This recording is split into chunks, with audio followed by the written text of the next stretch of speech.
High! আমি অনেকদিন পরে চলে গেছি মামার বাড়িতে। তো আমি যেয়ে বলেছি মামার বাড়ি যাবো, আমার মা আমার হাতে কত কিছু ধরিয়ে দিয়েছে দেখো।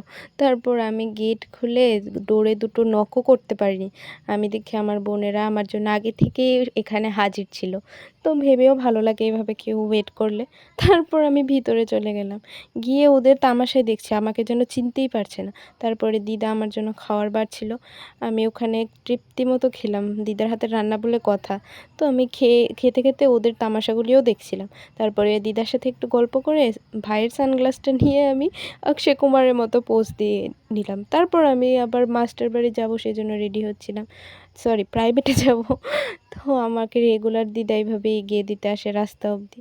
তারপরে ওখান থেকে চলে গেছি আমি আমার গন্তব্যে। ওখান থেকে পরে আবার গিয়েছিলাম মামার বাড়িতে।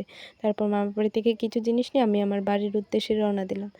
তো এইভাবেই একটা দিন খুব আনন্দে কাটালাম। চলো টাটা।